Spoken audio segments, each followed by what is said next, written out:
We are live. Okay. So, hello everyone. So this is Prerna, the side from Capabl, and the HR manager at Elite Techno Groups. So, coming to first of all, good evening and happy Sunday. I hope everyone has had a good Sunday today. So, coming to the event, why are we here? We are two. So, this is Bid Resume Break Record. That means this event is just for the purpose of giving creating awareness between the students for the kind of resumes that is required by the industry.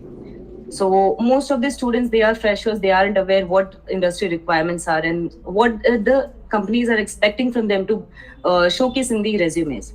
So this is why we are here, and we would be building resumes and breaking records.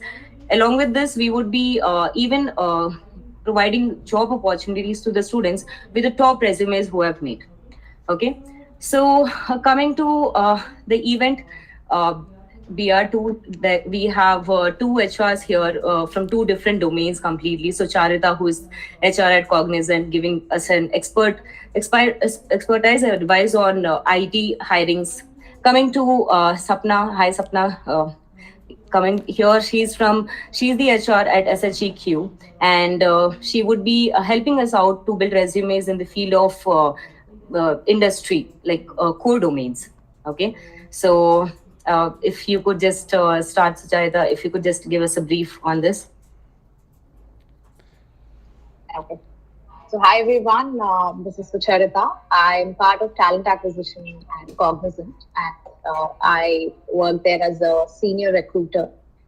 I do handle a team of five. So here I'm really honored to be part of this session. Reason being, I'm going to interact with all the Gen Zs.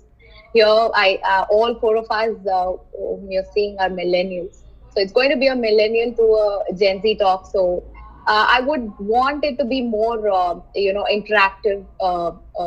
And end of the session, what do I want is for you to understand why are you part of the session and why are we all talking about this topic. So that's the most important reason, why we are doing this session. So these are the things that I wanted you all to take out of this session. So let's start with the presentation.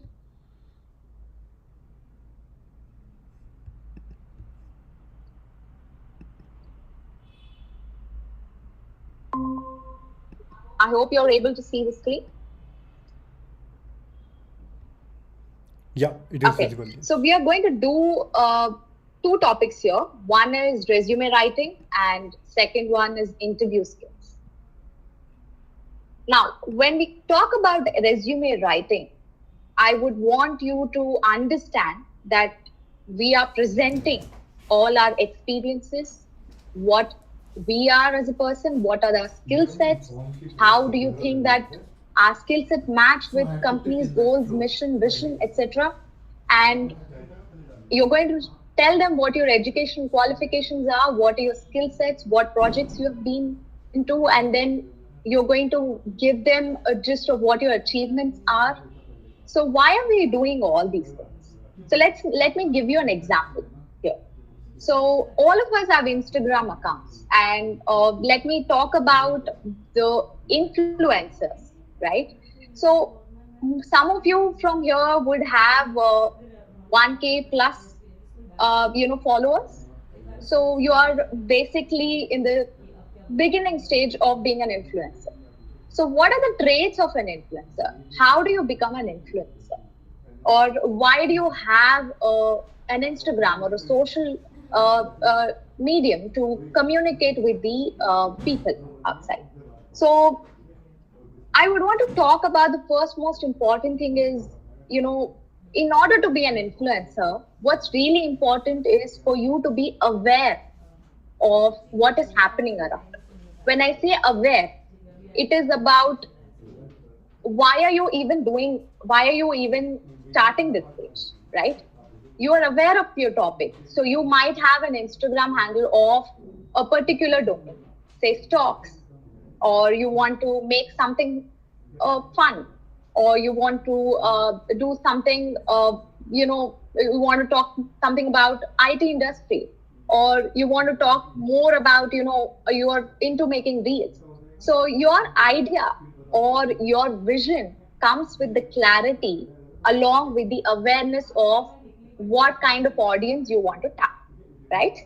Similarly, the same example, Instagram handle example, if I take, second most important thing is clarity. Whether you have clarity in why you're starting that page. Okay, clarity means, do you know what you're really doing? Are you aware that you have so many competitors in the market? And are you giving the right kind of information, tapping the right market or audience, right? And the third most important thing is the specialization. So here I would connect the dots along with these examples.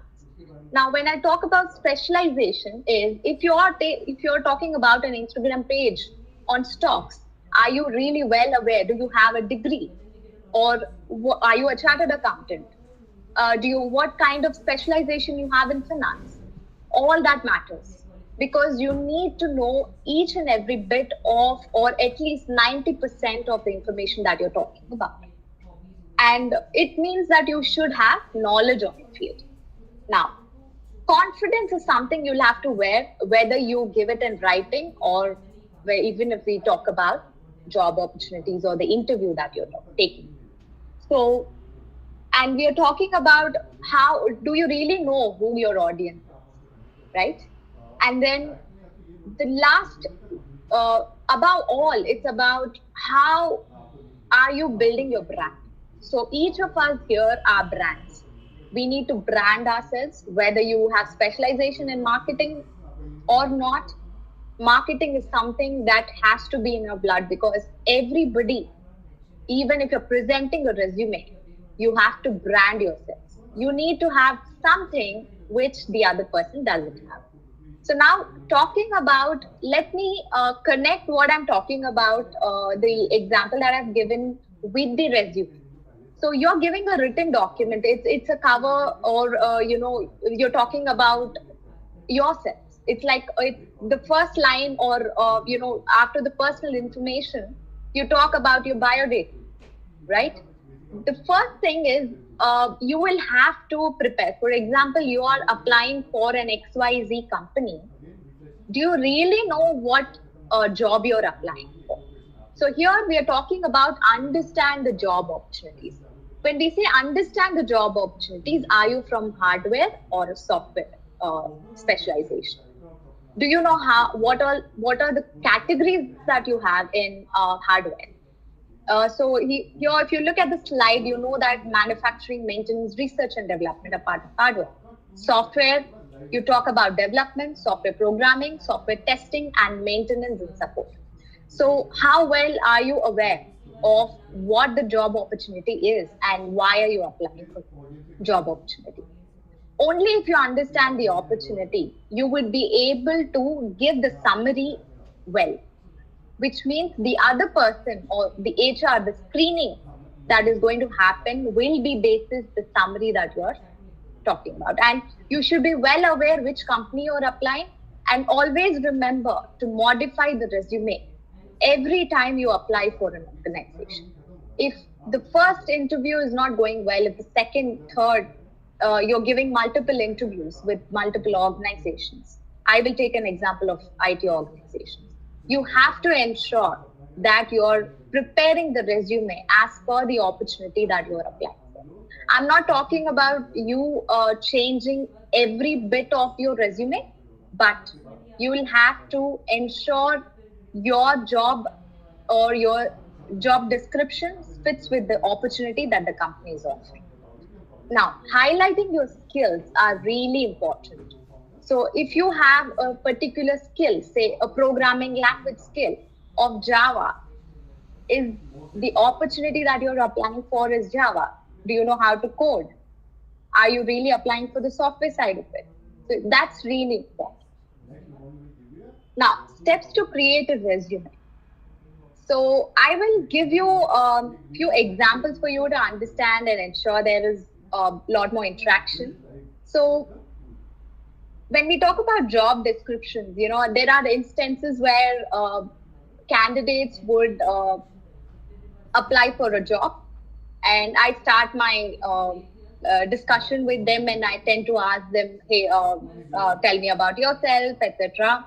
And then I ask them a question. Okay, can you just let me know what the job description is? What is your understanding of the job description?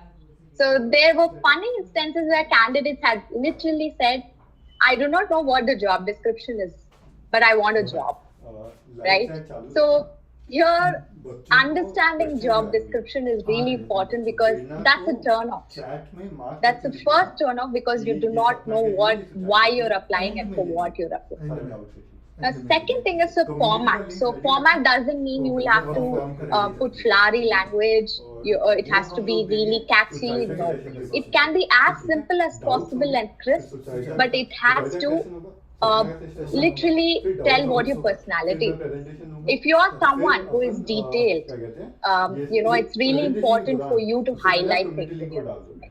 So it all depends on what kind of person you are, what is it that you're projecting, and how well you're able to understand what is there. Now, your contact information is really important. Your name has to be highlighted, your mobile number followed by your email ID, and then it is also important for you to leave a link of your LinkedIn profile page. So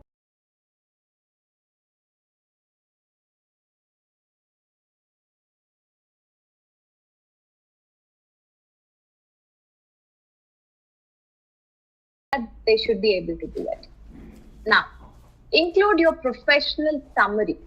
So professional summary, as freshers, I understand you're all going to be out of college, and you would not have you might or might not have hands-on or internships.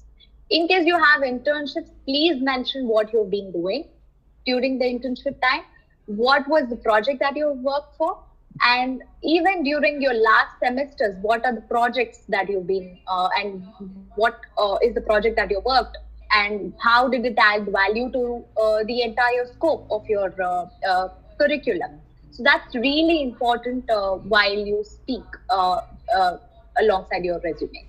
So provide your relevant work experience. If you have any internship experience, please do highlight that because that's really going to add value. Include your education background.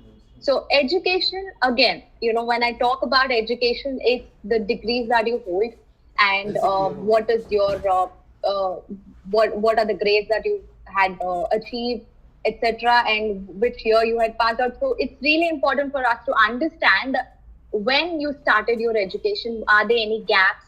We're going to ask questions around if there are any gaps. You should be able to basically give justification and highlight your skills. Like I already said, nobody knows your skills except you, right? Nobody knows your weakness, nobody knows your strengths other than you. So it's really important for you to highlight all the skills, all the achievements, if possible, in your resume. And please ensure while you prepare the resume, gone were the days when pages of resumes were made and shared with the HR. We do not have time to go through 3 pages. We have time only to look at 1-page resume. So ensure it is crisp, it communicates about your entire profile, what we have talked about, the 7 pointers. So let's move on to the next additional tips in creating resume. Now, you will have to customize it. So as per your personality, I'm going to give you an example where, I had taken an interview of a fresher who I started asking him questions on what he has actually included in the resume. And he started saying that he was not aware or he was frowning. So I could make out that the resume is not actually prepared by him. He would have, copied it. He would have used the template of somebody else. So that's a turn again during the discussions. So it's really important for you to prepare from the scratch because you are applying for the job, nobody else is. If you are not yourself, you're not projecting what your skills are, what you have done, it's very hard for the HR to understand whether they can hire you or not. Now, customizing is really important, and we are talking about disabilities. This is a very sensitive topic, but I understand. See, 20% of the workforce, India's workforce, have either temporary or permanent disability. Now, I'll give you an example of where our HR head, who is part of people representation, he has a temporary disability where during 365 days, he would fall sick for at least a week, which means it can last between a week to 1 month. Now, he has struggled a lot. He has joined Cognizant, he's grown alongside the company. And you know what? He is right now leading the inclusion program. He's a head HR for inclusion programs. When you say inclusion, it's about he provides awareness. He ensures that there are hiring taking place with candidates with disabilities. He ensures he conducts calls with the existing employees on sensitizing the topic, how to deal, how to behave with peers who have either of these traits. And also he has ensured over the time that people are aware, and he has normalized a lot of things around disability. So that was his goal, basically. And being disabled doesn't mean that you would not have opportunities. Let me tell you, it is really important for you to mention if you have any disabilities, because like I said, you can be the next HR tech, head of tech, or a CTO or a CEO for an organization. Because disability doesn't mean that you do not have the right skills. There is a lot more to discuss on this topic, because there are a lot of candidates who have joined, who has disabilities and joined and are really sharp. So these people have they can concentrate on one thing. The best advantage we have is they do their work with perfection. So that's what we have to take. Our companies have really understood and started including these drives. And we are also going to talk about LGBTQ, right? So this is another sensitive topic, but please ensure if there are any inclusion programs on LGBTQ or special drives that are happening, please ensure that you're applying for it, because that's the right way to tap an opportunity and let people know that yourself, and this is me, and I would like to apply for an opportunity. Now, highlight your willingness to learn. How do you highlight willingness to learn when you know that you are good at something or you can be good at something? So please highlight that. Proofread the document. Okay, prior to proofread, it's about action verbs. So what do you mean by action verbs? It's about accomplished. You will have to ensure that you're writing something that you have already done, or you have to project it in that way. For example, you have accomplished, or you have completed a project, and you could make a difference. So that is how do you mention that? By using action verbs. Now, proofread the document. It's really important for you to ensure that you are going through the resume before you submit it or send it to the respective HR. Now, let's understand what is campus placement. So I'll explain you this topic from an eagle's eye point of view. So companies like Cognizant or any organization, Tech Mahindra, the Tier 1 organizations, they do campus hiring differently, and the mid-sized and the Tier 3 organizations, there are different ways of ways these companies work, or the campus placements go. But then the major thing is, are you able to hear me?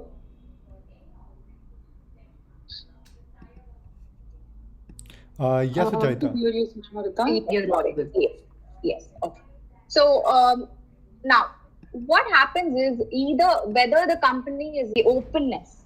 So these are the factors. Again, we relate that to the human point of view, because only if you're open, only if you're ready to take up opportunities, because you wouldn't know, you wouldn't have enough experience, but still you would that is when you would be curious to understand a particular process, learn the technology, deliver it. That happens with folks like you who are out of college.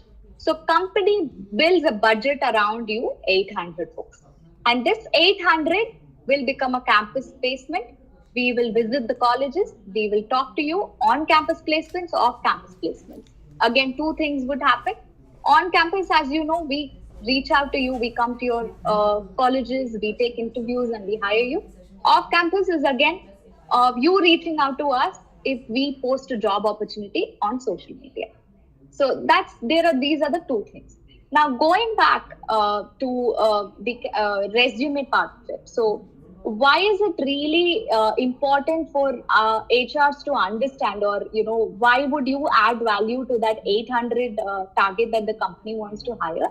Is you need to ensure that you are communicating the right you need to know the right skill to understand the right job opportunity. With the right job opportunity, you can land the one of the jobs in that 800 that I'm talking about. So I think you would be able to connect the dots and you would understand why companies hire, right?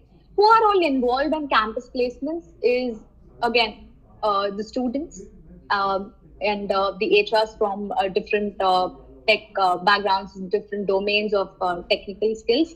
We hire you for a particular division, and through the division you will be recruited, you would be allocated to projects.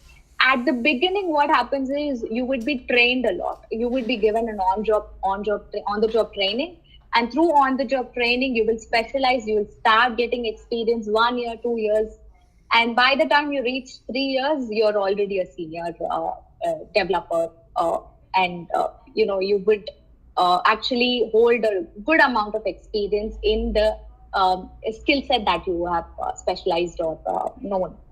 Now, what does a campus recruiter do?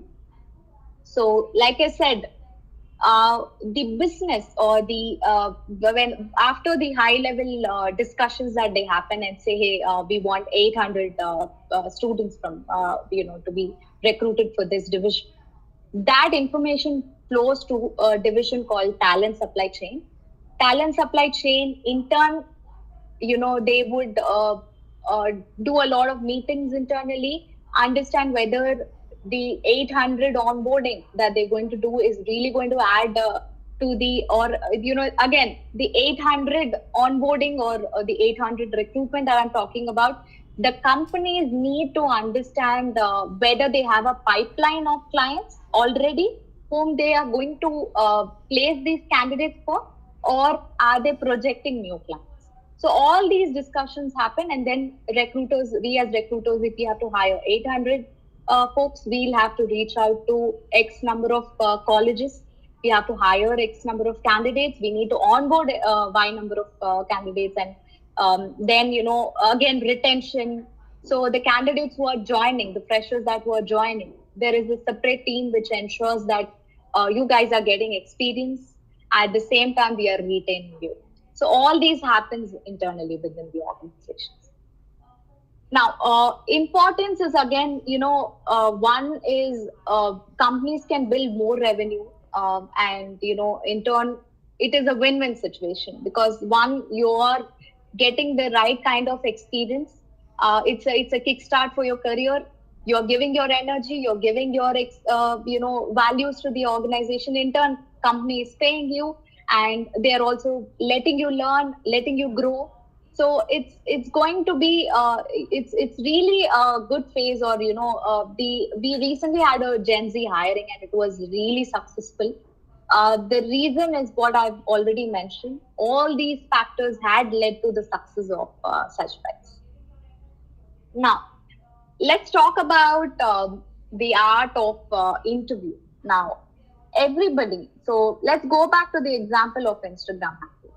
So all of us have bios, right? Instagram bios.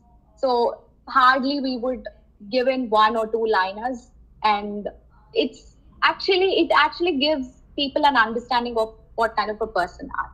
Let's not talk about the funny bios that people have, but at least if you are putting a bio, it is really understanding on people will if you are an influencer and you're putting the right kind of story or the bio of yours, it's really important that the audience connect with you right after they see the page.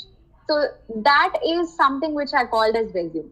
So it is in writing, still you're not talking about yourself, but it's in writing. It shows a lot, or it explains a lot about you. Now, storytelling, again, whether you are old, young, it doesn't matter what language what your mother tongue is, which religion or ethnicity you are from. It storytelling is, again, it's about showcasing what you actually are, what are your values. It's really important. I keep telling a lot of people that you should always understand or know what your value system is, and you'll have to connect that with the job opportunities. Now, if you're applying, for example, you get to know you have so much of information on uh, in the websites, and you go through a lot of companies, you go through Glassdoors, etc. So you understand that a particular startup is doing well, and the company is so and so, like it's really quirky. And if you're a quirky person, it's really important that you connect, or rather apply to that job, because your personality and the organization's personality has to match. To know what the organization's personality is, you need to do a bit of research that we are going to talk about in the first step. Now, first thing is you will have to prepare for the interview. How do you prepare for the interview? Is by gathering information. So with the one click, we have so much of information, knowledge that is spread. It's really important. We have smartphones, we have gadgets. It's really important to do this kind of research beforehand, because we have all the medium in the world, and it's just one tab away from you to gather information. So what is that information that you will have to get? Like I said, you'll have to know, prepare yourself where the interview is exactly happening. And also, it is really important for you to understand whether you'll have to wear formals, what is the HR expecting, what time you'll have to be there. So such planning is really important. Again, you'll have to, like I said, you'll have to understand the company better. You need to know the background better. So how do you know the background of the company? Again, company has its own social media page, LinkedIn, Instagram, Twitter. How are they interacting with the audiences? That's really important. So that is where or how you would know that an organization's value system is so and so, its goals, mission, vision is so and so. Is it really aligning with me? Only then you have to go ahead and apply. And it's also very important, because when you are talking to the HR, when it is the time for you to ask questions, it will be easy for you to ask questions, because you know the company better. You would have questions around what the company is going to do in future, and it really gives it's a positive approach. And HRs, we as HRs would really like to hire such people who have done a bit of research about the organization and are prepared for it. Now, dress for success. So after, I think, I do not want you to go to Myntra, order your new dresses for interviews that you are attending. So dress for success is nothing but be yourself again. You don't have to purchase new dresses for the interview, but please ensure that you are, well groomed and nicely dressed. And like I said, the last line says a good thumb rule is to dress one step above what you would wear on the job. So it's really important for you to give the first impression. Practice. How do you practice? So, for example, I would talk about public speakers. A lot of public speakers ensure that they know what they're talking about and they prepare themselves. I have seen speakers talking in front of the mirror to ensure that they do not have stage fear. So that's practice. The practice that they do prior to the speaking is what gives them the success. So similarly, before your interview, you don't have to by heart the answers or questions, or you don't have to prepare a list. But then it's really important for you to practice, do mock interviews with anyone, your siblings, your parents, family members, anyone, and prepare for your interview by reviewing sample interview questions. Again, it's all available in the web. It's just one click away. Ensure that you are prepared. Now, there are questions like around why do you want to work for the company? What are your strengths, weaknesses? Tell me about your education and training background. What was your favorite subject or activity in school? So it's really important that you prepare yourself. You give it's really important for you to talk numbers along with English. The interview. What happens during the interview is the introduction. Have a firm handshake, which says that you're confident, and you would have to, if you understand, like I said, if you understand the job, details of the job will be explained. Illustrating your skills and qualifications, your personal background will also be asked, and you will have to be really confident, and you have to be yourself again. Ask questions. Like I said, if you know the background, you would ask questions. And discussing the salary, this is really important. So as I told, I was talking about research, right? So you need to understand what is the market, what is the market offering you in terms of the numbers. Again, there has to be a balance between learning opportunities and the salary that you're getting. If an organization is offering you a better salary, but you do not see the kind of growth that you're expecting, please ensure that both of them are balancing, because the salary that you get will stagnate if you do not learn in that organization. And in the future, if you want to move from that organization to another, what if you're put on bench? You would not learn, you would not know anything, you would learn only the basics. It's really difficult for you to sell your skills or sell your experience to the other organization that you're working for, that you're going to work for. So again, salary is again, it is really important that you do a lot of research on the opportunity that the company is going to offer you and what is the compensation that they can pay you. Now, always finish the interview with confidence. Confidence comes again with the kind of research that you do about the company, the kind of questions you ask. Always greet the HRs and the technical panels, and then you can exit the interview. And after the interview, what happens is it is really important for you to send a thank you note. Why are you doing it? It's not because you're desperate for the job. Please ensure that you mail the HRs, the technical panels, if any.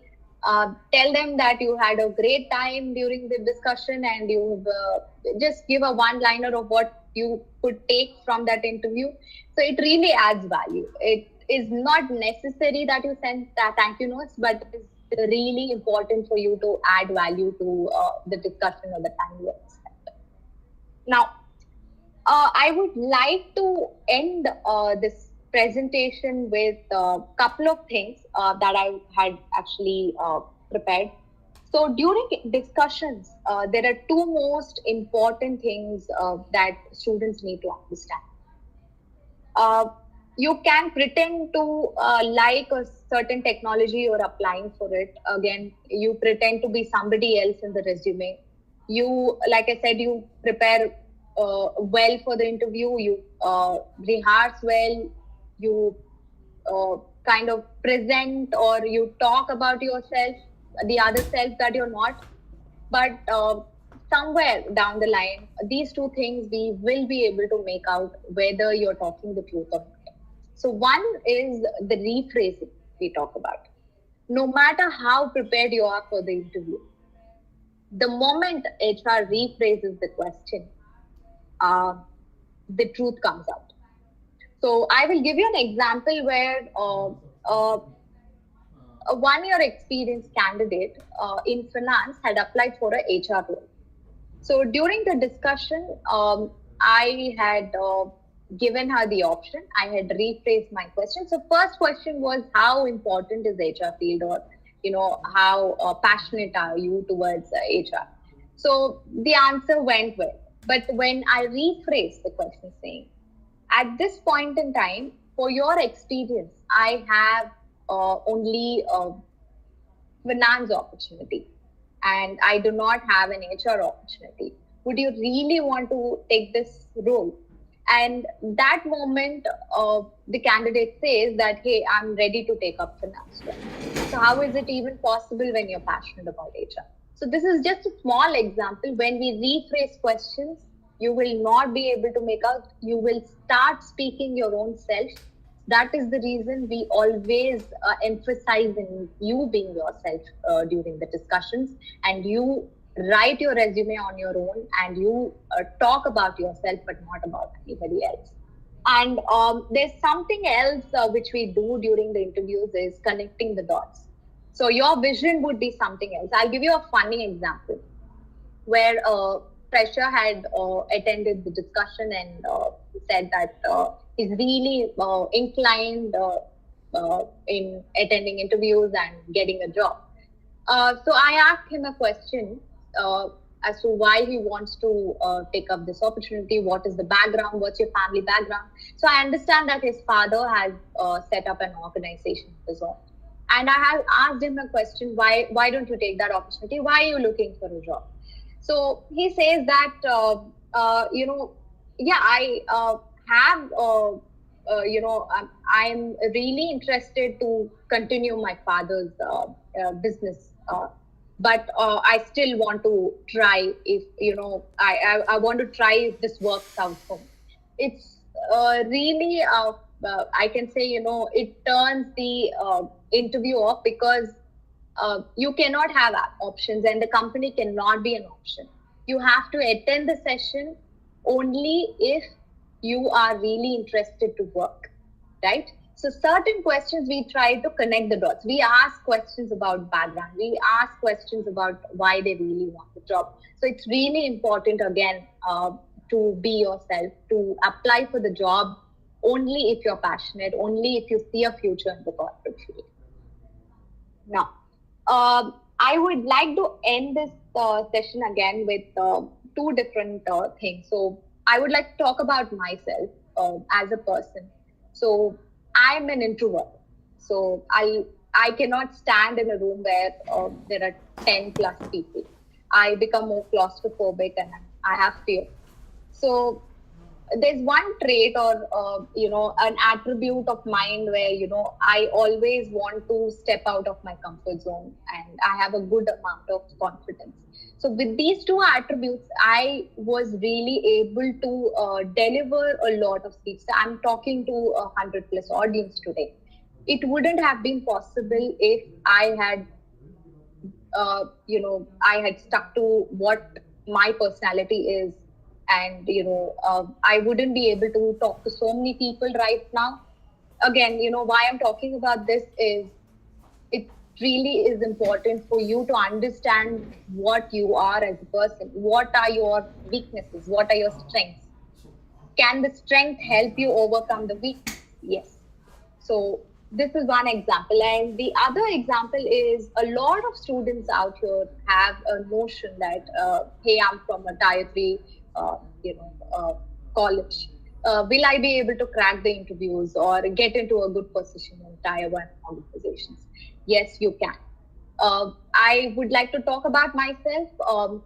I had done my MBA in a tier 3 college, and at the beginning, I started with working with smaller organizations, smaller roles. I had literally I had done a bit of marketing job as well to understand how the company functions, and then moved to HR. It was really challenging for me. But right now, when I look back, I am really proud to say that I work for a Tier 1 organizations. Doesn't mean that Tier 3 organizations are bad, but it the education that you have or the background, it is really important for you to make use of the learnings that your colleges give. So the kind of colleges that you're from, or the kind of the learnings are the same. It's how you take it. And there are Tier 1 students from Tier 1 colleges who hadn't been placed in very good top MNCs. That the reason being that there is a thin line here. So again, like I said, you have to apply for jobs, or apply, or take up the opportunities only if you want to do it.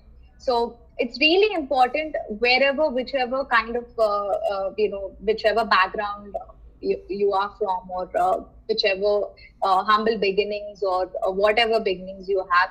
It's really important for you to and understand that you can get an opportunity through your confidence, through your traits, through your hard work, but nothing else. So I would like to end this note by saying that it's really important in your career to be adaptable. There is a thin line of difference between being adaptable and saying yes. Being adaptable doesn't mean that you'll have to say yes tomorrow to get into a job. Please say no to things that you doesn't make sense to you. Exactly during the interviews, if the question doesn't make sense, we ask few questions which is really not related to the experience that you have. But again, it is up to you to emphasize, say, hey, this question, I think it is not related, or it doesn't apply to what we are talking about. So that will really help understand that you know what you are trying to apply, or you're trying to speak. So on this note, I would like to wish all of you good luck and best wishes on your new adventure. I had a great time interacting with you. If you have any questions, I would really love to answer them, and wishing you all the best. Thank you. Thank you so much, Sucharita. I think most of the students have a very clear idea upon what, how they should be presenting their resumes. A lot of their doubts would have got cleared from here. So thank you so much for such a detailed presentation that you have given to our students. So now moving on to Sapna. So Sapna Janged is HR at Atlas Copco India Private Limited. So she's working there as an HR, so which is from a manufacturing background. So I would want to know a bit more insights from your end as well, Sapna, like how it is in the manufacturing domain, how the hiring goes on from your end, from your company, what kind of candidates are you looking for? And at the end, we will take up all the questions and queries from the students collectively from after both the sessions. I think that should work. Should work perfectly. Thank you, Prerna. And I would really want to congratulate Sucharita for really detailing everything and providing every insight that is important for students to apply and prepare for the job markets. Maybe, yes, I would take up part on manufacturing, but I think you will also have to, as listeners, bifurcate how does it happen in terms of IT hiring, and then how does it happen in manufacturing hiring. Processes don't change a lot, but then yes, once you understand where you're applying and what is the market, I think you would have a better place for yourself also. So allow me to switch to the manufacturing side, and then we get started.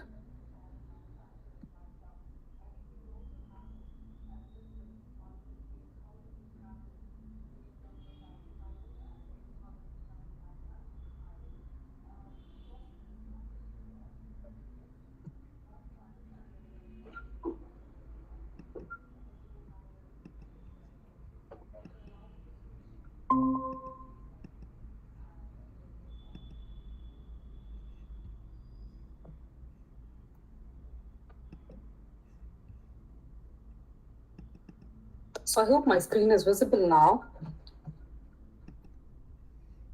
Yes, it is. Perfect, thank you. What I would like to cover for all of you is these few things in the content.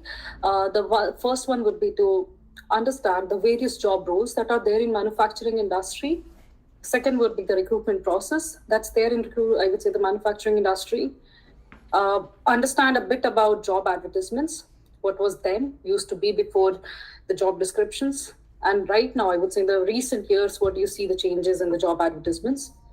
Then decoding these job descriptions. And the last one would be preparing for each interview from your resume process, application with the resume, the cover letter, and everything. And finally, till the HR round. A bit more to talk about myself so that at least I can have the comfort zone of talking with all of you in the end if you have questions for me.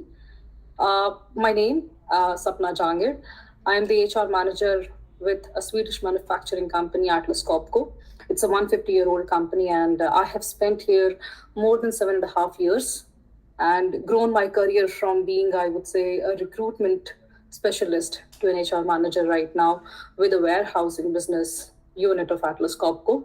I have covered other business units, which are the sales offices, the in-house branding agency, also seen the shared services. So quite a few entities that I've moved myself and grown in this company. Prior to that, I spent a short stint with Tata Power SED, their strategic engineering division in Bangalore. And prior to that, I was with a recruitment agency where I did recruitments. Also, I did soft skills and aptitude training. Now, when I say aptitude, I say this because I have a background with mathematics. I've done my graduation from Pune in mathematics and my MBA in HR. What are the other roles that I have? I am a mother, a wife, and a daughter. So that's a brief about me. And then now, yes, moving to the content that you would really want to listen now. The different individual contributor roles in manufacturing and engineering. If I speak it very broadly, you would only say, okay, in manufacturing, I think it's only about production, and you would hire production for, you would hire engineers for the various production roles. But if I can give you a few more insight and a bit detail, there's a lot more than just looking at the production process in manufacturing. Starting with maybe yes, the sourcing role. We hire in manufacturing sourcing engineers where they are most important for using their analytical skills, also their, I would say, fluent communication, also how they do better analysis with the different type of stakeholders they deal with. So there's quite a lot of things that happens in manufacturing with sourcing roles. Sourcing happens, one second.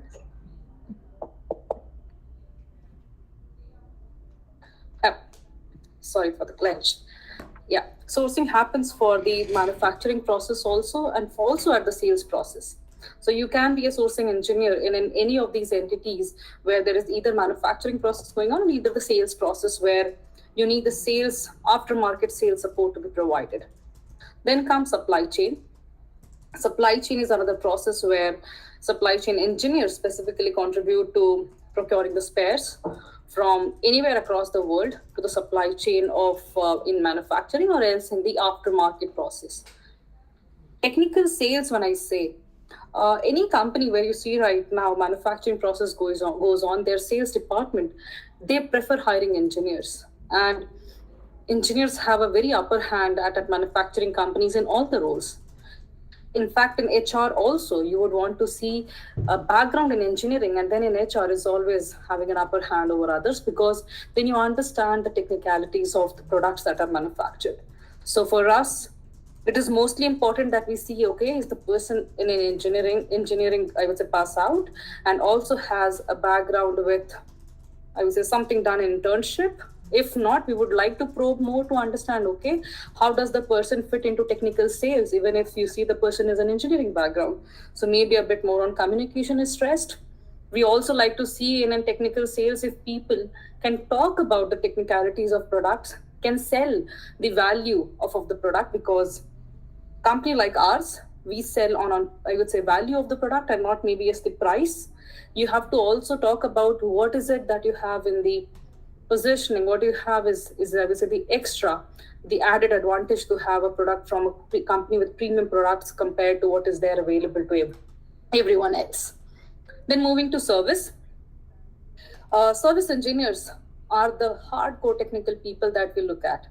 If we are hiring service engineer in manufacturing, we for sure look at somebody who is so oriented and so, I would say, at heart an engineer. Let me not put it wrong, but then at heart an engineer for me is somebody who has a mechanical background or production engineering background and loves to play with machines. And those people we hire for service engineer. They grow into operations, they grow into strategy also. But I think the start for them, they also realize is something to start with machines directly. So that's service engineers for us. Then there's quality engineers that we hire. They are the ones who do the quality analysis, who make sure that the suppliers have provided the right, I would say, quality parts. They also look at the quality standards, the different ISO standards. They also look at the SHE, which is safety, health, and environment, and quality also. And fortunately, I'm in my business unit heading the HR and SHEQ department both. So that's a bit about, I would say, quality engineers. Then you have CI. CI has been, I would say, a few years ago, one person in the company, and just looking at maybe yes, what could be the continuous improvement projects that the person could drive for the company. Now, if you see, there are CI representatives in each department because continuous improvement is a way of life. We hire CI engineers to make sure that yes, we talk about CI engineers doing that full-time role and then bringing about the change that's needed in terms of data, in terms of newer, I would say, products, in terms of technology, a lot to do with data analytics and I would say, yes, the usage of these tools. But CI is a very broad topic. And in warehousing business also, you would need a CI representative. If you talk about a supply chain process and you're referring to a continuous improvement officer, the person would talk about the simplest of the things on if 5S is implemented or not in manufacturing. How do the person, I would say, implements Kaizen? And these things, they otherwise look like, okay, you bring the process and then get it done, or maybe you have a process set already because you're a Japanese company, but not like that anymore. These are, I would say, right now, in-house departments and I would say in-house people who are a part of the department and bring in the continuous improvement. Then talking about inventory planning. We need inventory planning managers and inventory planning officers, inventory planning engineers. These are the people who would make sure that the inventory is in such planned so that there's availability of the items. Do you need specific people for that? Yes. If people can understand the technicality or if people can understand what spare fits where and the importance of it, because if there is a downtime and if my service engineer needs a certain product, the inventory planning engineer can provide the right support that is needed. So there are such roles which are of utter demand as well in manufacturing and supply chain and warehousing business. Last is product marketing. It looks a bit more, I would say, towards marketing and sales, but then it is totally technical. For us, when I talk about product marketing, these are the ones who also make sure the rest of the people in sales are equipped with the technical expertise that is needed across the organization.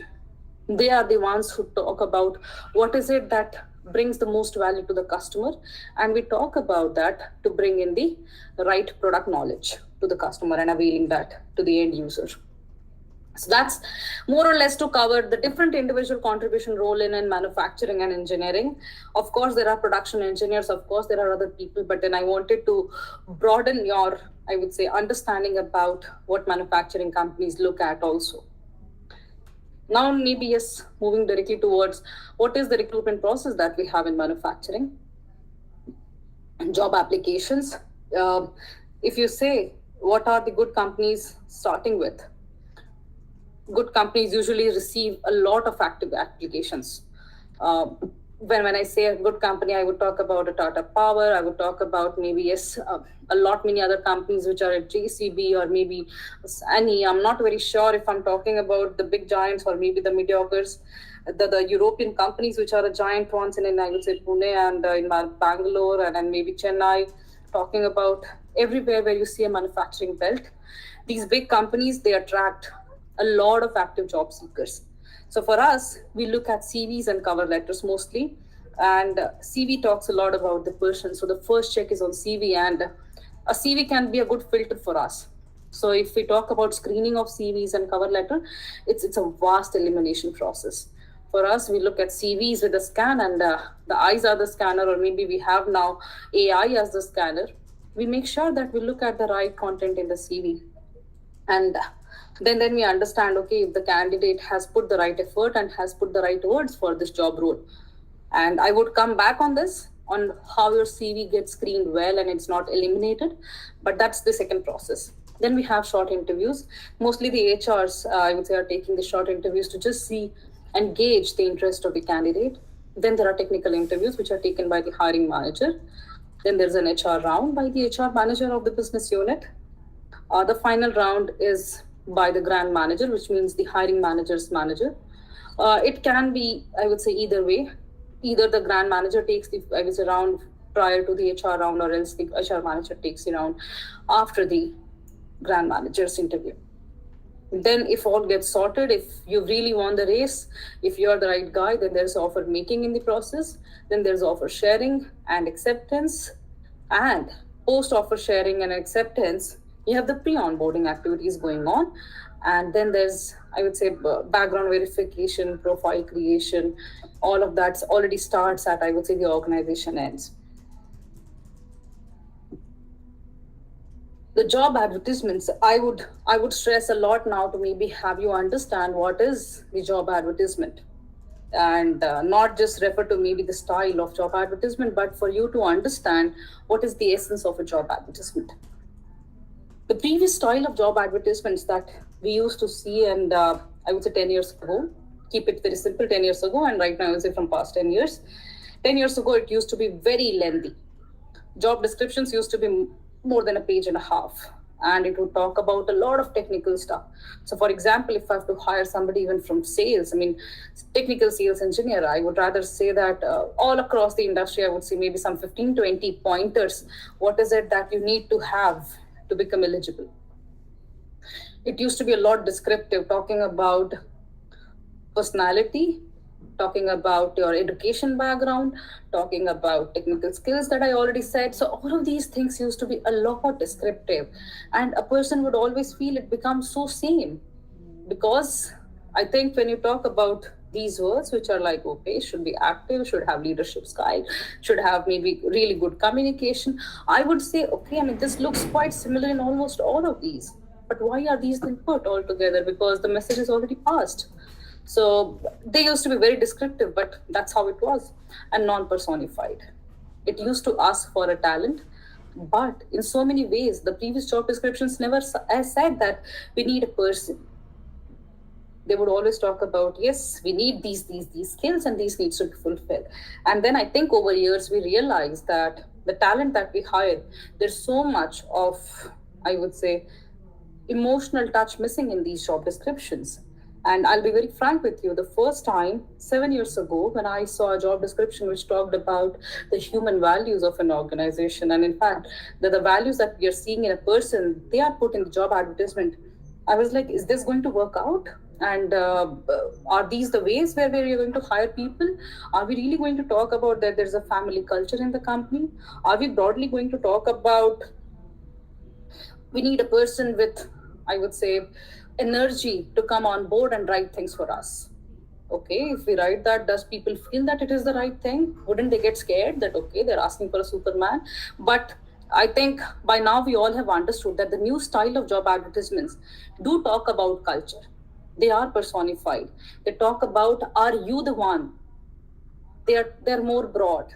They're less technical.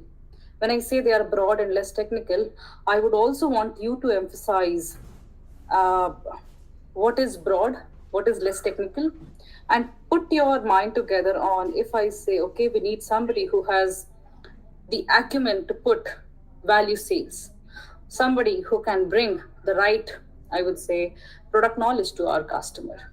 These two sentences would be very short, but then can you understand what is asked of it? When we talk about these things, we are primarily asking students or candidates that yes, we need somebody who can, first of all, drive technical sales, has the acumen to talk about what is the product offering, what value do we deliver. We would also ask for the person that, okay, are you somebody who drive on your own? Driving means you are someone of your own.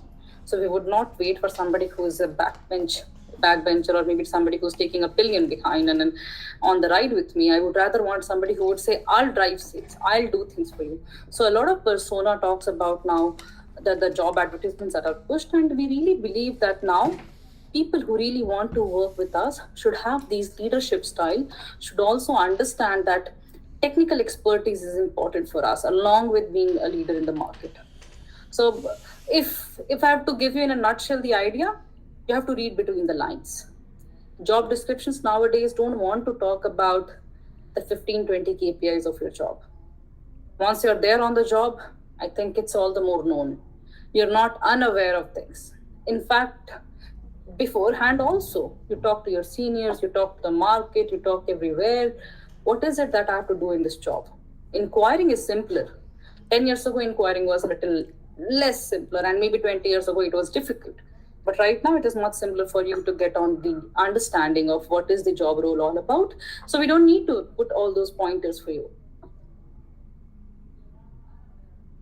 Now, decoding these job descriptions. Understand the various kind of job descriptions that come to you. If we pick an example of maybe sourcing engineer hiring, and I pick sourcing engineer because maybe yes, that's just the first one that I picked there, and that comes to my mind. But we can pick other examples also later. So when I talk about sourcing engineer, maybe I would rather write a sentence that, do you have the analytical skills to provide solutions, to provide a broader understanding of our parts, our non-moving parts, slow-moving parts, our fast-moving parts in the supply chain process? And can you really talk to the suppliers in a way that even slow-moving parts are made available, fast-moving parts are available, and everything is availed to the right quantity that we need? All of that, I think I would not write. I would rather say that, do you have the analytical skills to do the right sourcing for us? It's now on you as a candidate to understand, okay, so it's a manufacturing company. They're wanting me to be more analytical, and they're wanting me to be more available, or I would say understood of the job. So when there's a job interview, I think I should know what they're going to ask me. Do I have analytical skills? Okay. Can I really do something of the data that I get? Can I really bring more understanding, more information of the data that I get? And can I drive conversations relying on that? If you can prepare on those grounds, I think you have already understood what is the job market like. What are you being expected to do? You would come from maybe a cement industry doing sourcing, for example, 6 months of job there, and you would then read the job advertisements that maybe a manufacturing company would put for sourcing. Would it have been very difficult for you to relate if I write only one liner, analytical? Okay, maybe yes. I would rather say that somebody who has the skills of either being, I would say, somebody who's a lone wolf, or sitting in, I would say, your own specialized area, and also collaborating and making sure that you work with the supply chain team and provide solutions. That is something that a sourcing engineer should understand, that, okay, I am supposed to have such communication skills where I don't look at barriers. I only look at, okay, how sourcing and supply chain are quite working hand in hand. So we don't prefer now writing 2-pager job descriptions. Manufacturing companies now prefer writing shorter job descriptions where they expect the candidates to understand what is in the job. And if you can understand what is in the job, I think you've started your preparations. Preparation begins from understanding what are the different jobs that are there in this company. And also when you read these job descriptions, the immediate thing that you should do is start inquiring about, what will I do if I join this job? If I really am interested in this job, you target a company. You could target a company which could be maybe a BMW, a Mercedes. I want to be into their supply chain process. If you see that I want to work for maybe any big company, I should first see what is it that I will do if I get a job there. And if you start your working there, whatever job descriptions you would read, you would be able to filter in what is it that these companies are looking at. If you look at, okay, do you know the leadership skills? If you would look at, okay, do you know how to collaborate? Personal skills would be always understood. Technical skills are something that you will have to always keep yourself prepared with. Keep reading. What is the market like? You have to be more informed about the markets of bigger companies, or maybe any of your target companies that you want to go for, even if it's a small company, a startup, or maybe a big giant. That's purely on your choice. So I hope that makes it a little clear. Now, preparing for each interview process. The process is lengthy, and it's lengthy for both the parties. For us, it's lengthy because, yes, we have to make sure we onboard the right candidate. For you, it is lengthy because you would feel, okay, I'm going through a lot. It's a lot, I would say, straining. I'm so tired because I have applied already. My resume looks fantastic. I think I'm the best candidate. But then that's not the case. The market like India is very difficult. Any nice company, any small company, anything which is right in the trend would attract a lot many applicants than you can actually imagine even. So for you, I think to understand the first thing is to get to these steps and be more prepared that you have to work on this. So understand the job role is the first thing. If you're applying to any position, unless and until you are clear with the job role, I think you will not be able to answer questions also in the interview process. So the first thing is to understand the job role very well. Second is plan your application accordingly, the CV and cover letter. There's one big mistake that every candidate does before applying to 10 positions, which could be into any other area of, I would say, manufacturing. They put with the same CV and they don't even prefer reviewing it once, which is the biggest mistake that you do, or I would say, which is the most common thing that we see in the job market. Candidates apply without knowing that these are the, I would say, CVs that we would screen and eliminate. So when you look at your CV and when you see this is the job role you have applied for, make it more relatable. AI, be it AI or I would say be it human, I would say evaluation, we would look at CVs and we would filter them. We would look at, okay, this is matching, this is not matching. The person, its CVs is going for further evaluation or is further rejected and no other things. Cover letter, when I talk about, it's, I think now the time when not a lot of cover letters are prepared and people rather say that even my CV should be short, which is right. And I would rather second it that yes, your CV should not have a lot of content in it. But even if that, as I said, we see a few cover letters come to us. Do we read the cover letters? For sure. If we read cover letters, what do we expect? We expect professionalism. We expect you as a professional who you are to see. So I would like to have a picture of yours when I see a cover letter. Picture of yours would not mean the photograph, would mean who you are as a professional should be visible with whatever limited you write in the cover letter. So if you're preparing a CV, if you're preparing a cover letter, please make sure that you write about the right content. And the least possible to describe yourself, the max possible to talk about what all you can offer in the job.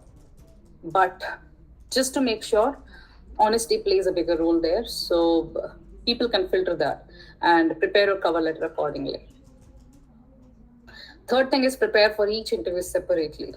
When you're applying to 5 interviews, you see that you've got a call. You're very lucky that you got a call for 2. That usually is not the case in Indian market, but I would never say be negative about it, but understand the fact about it, that you apply for few and you get interview invites for few. And then there is a round of hiring manager, there's a round for HR, there's a round for, I would say, maybe the final round.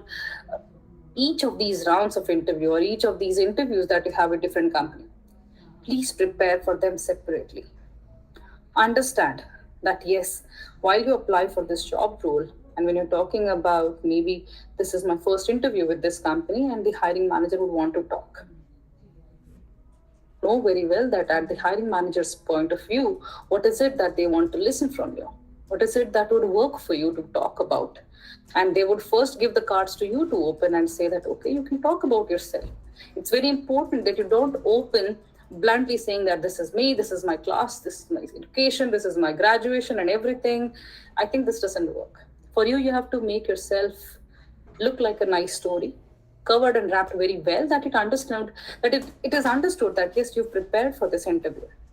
In fact, the very initial round where you're talking to the HR for an initial screening, that person would also want to know 2, 3 lines from you. I think talking there also is very important, what you talk about, how much do you communicate, and what is very important for you to be chosen for the round of interview with the hiring manager. So be more certain and be more ready with those round of interviews. Preparation is the key. Then understand the HR's lookout for a candidate. A lot of people make a mistake of saying that, okay, I've cleared the hiring manager's round, I've cleared maybe the first initial screening. So I think it's a through. But I think that's where candidates miss out on understanding that the HR is supposed to look at the fitment of the candidates from behavioral point of view. From the competence point of view, you've been screened, it looks fine. But then, yes, we look at behavior, we look at the potential check also. So when you see the HR round is there, organized and prepared, please see what is it that you can offer as an employee in the team. You would be part of a team always. Even though might be sometimes that you're a specialist and you would work in your own area of expertise, sometimes you would be a team member, or maybe I would say collaborating with a lot of people, external stakeholders, internal customers, too many things. The HR is supposed to gauge all of these things for the right fitment. So if you're not prepared for it, there's a big chance that you would lose out on the opportunity.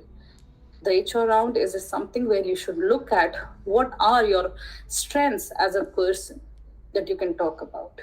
Fitment is left rest to the HR. So I think you should actually look at your strengths as a person and talk about it when you have the HR round. And a lot many things that you got in the insight with, I would say, the previous round of information sharing. I think that's also something that you can pick and keep it for the HR round for your knowledge, I would say, enhancing. The last one is be honest and understanding. It's very important and it's visible. You have to be honest. You have to be understanding. If you've cleared all the rounds, if you're talking about salary negotiations, and if you're not honest, if you're not understanding, there's still a chance that it gets difficult for both the parties to come on board to a common conclusion, or to take it forward, or I would say get it for a solution. So please be honest. It works for you. If you're honest, if you're talking about whatever you have achieved and whatever you are, whoever you are as a person, it actually takes you to heights. And if you're understanding, I think the HR or maybe the hiring manager will also understand the best offer that has to be provided to you should be provided in the first go itself. Few companies prefer providing first offer as the best offer. Few prefer as providing the first offer, which is, of course, the good offer, the best offer, but are ready for negotiations. But then I think being understanding just smoothens the process for everyone, for both the parties, I would say. Then the last thing, these are not a part of the process, but then yes, you must know these things, that the employer needs the right candidate. Nobody is here looking for maybe the most ideal candidate, and nobody is looking at maybe, yes, I'll hire anyone who I see as the first application. We do spend a lot of time in getting the right candidate. And the right candidate for us would mean everything that we would want to see in somebody who is a potential performance, or I would say a competence tick. So make yourself the right candidate. You have a tough competition. I would say be motivated about it, that yes, you're in a place and you're in a country like India. If you're watching with, I would say, maybe somebody sitting outside India, then at least to understand that yes, the job market has grown wide. And right now the demand for, I would say, a resource has become, I would say, too difficult for HR managers, or I would say for recruiters to fulfill, because the right candidate often gets, I would say, maybe disguised with too many right candidates, and then who do you put as the most right? So you have a tough competition, and then preparation is the key there. Know your strengths well. It has always helped me identify the right candidates who have sold their strengths well. If you can talk about your strengths, if you can really sell those strengths to me, I am such an HR who would always say, okay, I had the first initial screening and I feel the guy has strengths. And then it starts with the process of hiring manager and the final round of interview with the manager's manager or maybe the HR manager. But the strengths are always playing the key there. So know your strengths very well. Prepare for difficult questions with simpler responses. You will have to prepare for the interview process that, okay, I might be asked for something which is like a strategy building. I might be talking about, have I done anything which is a social work? And there would be a lot of difficult questions that are not comfortable for each of us. But I think simpler responses are our most welcome there. To talk about, I have done, yes, something which you can talk about. If you have not done, you can simply say that so far not explored this area. But keep simpler answers.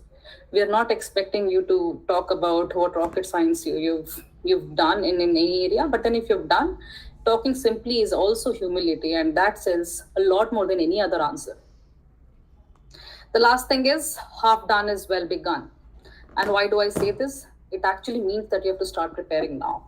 If you're preparing for any application in manufacturing industry, I think it's most important that you already start reading what are the different jobs and what is it that in different areas of expertise you can put yourself. And I think that would save yourself some more time for the preparation when it's already the D-Day for you. And you never know, you might get a chance to be very fortunate and then get through in the whole process in the very first go. So all the best and thank you. Thank you so much, Sapna, for such a in-depth knowledge on how to get a good job and build a good resume. First of all, to the students, I want to address that please like the video because it is live and it'll reach out to maximum number of students. And you can ask, you and your friends can subscribe to the channel for more outreach to the students. There's a lot of questions that's come up from the students that they want to ask. So first of all, Sucharita, Shruti is asking, ma'am, I'm a mechanical branch. What can I do to make my resume strong and place my skills into my resume so that it gets selected by companies? So that is a question for Sucharita. Okay. Hey, may I know the student's name? Shruti. Shruti. Hey, hi, Shruti. So, yes. So I would like to know, like, she has a mechanical, she's from a mechanical background and she would want to apply for a manufacturing based company or she would want to get into IT line. So I think she has mentioned, she has not given any technical details, but as in she has mentioned, I'm from mechanical background, how can I get into companies? So maybe she's asking more number of companies where how I can reach. Okay. So how to make resume exclusive? Yes. So I would answer this in two ways. If she's a mechanical candidate and if she's looking to apply for the same stream or the background that she has, if she wants to apply for a manufacturing based companies, mechanical based companies, then it would be easier for her because she has to project, or rather she has to emphasize that she has so and so skills, and the company already has someone who has done projects in the stream, and yes, it will be really easy for her to pitch herself stating that, hey, I've done so many projects. So it's again, whatever learnings she has had over the semesters, she has to put it in words, or rather, like I said, she has to project stating that she has done so many things, she's adaptable, and she would add value to, she has to emphasize that aspect why the company has to hire. So it boils down to the skill set. If Sapna wants to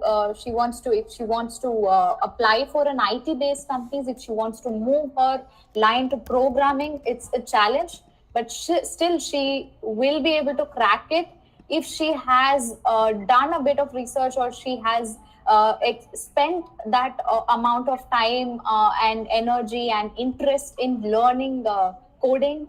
So she can get into any stream at this point because she has a engineering background. But what is the homework that she has done? What is it that? What is the effort that she has put in? Even if she wants to move it to, if she wants to go to software line, she needs to focus, or he needs to emphasize the effort that she has put in. As simple as that. Okay. So one more announcement to the students. We are going to build live resumes at the end of this session. So please stay till the end of the session for you to build your resumes, because we are going to select a few top resumes from these, and we are going to help them getting placed as well. So we will be helping you out with a live professional tool to make a resume at the end of the session. So again, moving ahead with the questions that I have. So thank you so much, Sucharita, for answering the question. Now, Himanshu Sharma has another question. He's asking, should we do the MBA online or MBA offline is good? Now, okay, another Gen Z is talking to me about, yeah. So, I would say if you would want to pursue MBA, you need to understand, why you're doing it. Whether you want to get into a non-IT field, or if you want to continue in the IT field, yes. If you want to be an engineer, I would suggest the person to continue with or do a master's in tech. But if the person wants to move to a non-IT domain, yes, the candidate, I think it would be better if you do it in regulars. So what happens in correspondence or offline that they're talking about is they tend to spend more time doing internships, or rather not focus on or learning or doing the projects. So they end up, once you start working, you end up having very less time to prepare, or rather understand what your curriculum is. You start spending only 1/4 amount of time in preparing for the exams. You tend to get lesser grades. So I would suggest students to go with a full-time or a regular curriculum. okay, great. So Sapna, Himanshu Sharma is asking a question to you as well, that, ma'am, what are the popular skills needed in the candidate for getting higher package job in the manufacturing field? I think when you ask this, I cannot say package, but then you get quite in demand if you have your base in data analytics, if you understand machine learning, if you understand Power BI and different, I would say, yes, tools as are similar to Power BI, Tableau, and others are also there. SAP for HANA, SE, does this play an, I would say, upper hand? Yes, for sure. It's most depend on also what are the different jobs that you're applying for. But for certain, I would say manufacturing companies are now looking at a lot of analytics knowledge that people can have.